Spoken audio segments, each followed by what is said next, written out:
बिल्कुल। इफ्तिखार मिस्कर साहब, आप तो जम्मू कश्मीर के आप अनंतनाग में बैठे हुए हैं। पुलवामा, क्या वाकई में पुलवामा एक बड़ी घटना थी?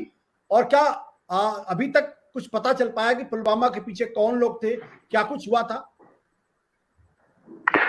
आशुतोष जी, पहले मैं थोड़ा सा यहाँ पे, क्योंकि सत्यपाल मलिक साहब की बात चल रही है और सत्यपाल मलिक का एक बहुत ही महत्वपूर्ण रोल रहा है during the abrogation of article 370, prior to that also। तो पहले मैं थोड़ा सा उस पर एक टिप्पणी करूंगा। जैसे मेरे यहाँ पे एक मित्र ने ये बोला कि वो इन्होंने क्योंकि एक हिंदी वर्ड यूज किया, मेरी शायद वो उतनी समझ में नहीं आ गया होगा, अगर मैं गलत हूं तो मुझे दुरुस्त करिएगा। इन्होंने सत्यपाल मलिक को ये नाम देके कहा कि he is an important figure, good personality. तो लेकिन यहाँ पे मैं थोड़ा सा कंट्राडिक्ट करना चाहता हूँ आपके इस डिबेट में कि सत्यपाल मलिक को पहले he should be held responsible, और वो उसको चाहिए अपने आप को सुधार लाए और उसको उस पर इन्वेस्टिगेशन होना चाहिए।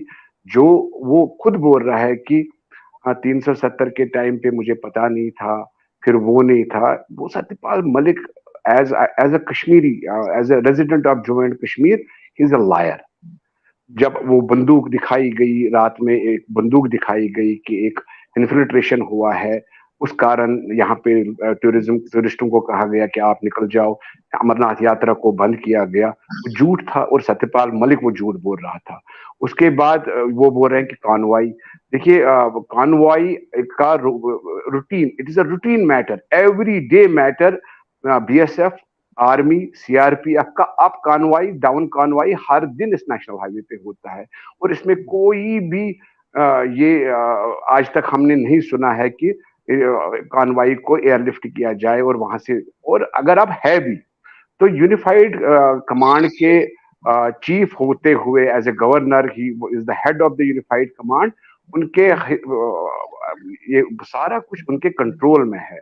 तो अब ये आज की, क्योंकि इलेक्शन 2024 सामने आ रहा है, और यहाँ से किसी चीज को छुपाना है, किसी चीज को बढ़ाना है, वो इम्बैलेंस करके इन सभी चीजों को आगे लाया जा रहा है कुछ एक तरीके से। कहीं पे anybody who fiddled with the constitution of India, who fiddled with the military institutions of the India, उनको कॉन्स्टिट्यूशन, एक हिंदुस्तान के लोग जो आज हिंदुस्तान के लोग नहीं समझ पा रहे हैं, they will help them responsible for the any destruction of the country, and they will be called anti-nationals, जो कि आज वो अपने आप को बहुत ही कंधे खोल के अपने आप को नेशनलिस्ट बोलते हैं। इनका किरदार इतना गिरा हुआ किरदार है कि मैं क्या बताऊं। और ये मौकरी, सारी मौकरी चल रही है। अगर उस टाइम पे रिश्वतखोरी की बात हुई as a head of the institution, वो राम माधव एक पार्टी का एक नुक्ता था, तो तब ये बात पब्लिक क्यों नहीं हुई? तब उस पे इन्वेस्टिगेशन, जहां तक वो एक बात बोल रहे हैं कि मेरे ऊपर क्यों investigation, definitely investigation should be on home minister itself also. Investigation should be on the office of home minister. Investigation should be on the IAS officer who was involved in that. जितने भी उसमें involve है उन पे investigation होना चाहिए। लेकिन इस पे इन्वेस्टिगेशन होना चाहिए कि फैक्स मशीन क्या बंद हुई थी या नहीं हुई थी, वो फैक्स मशीन का ड्रामा क्या था।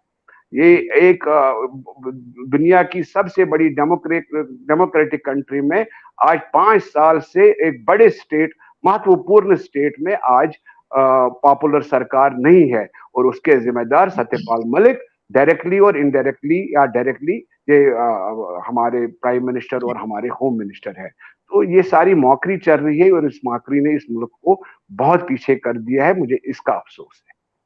सत्य हिंदी का ऐप डाउनलोड करें गूगल प्ले स्टोर पर।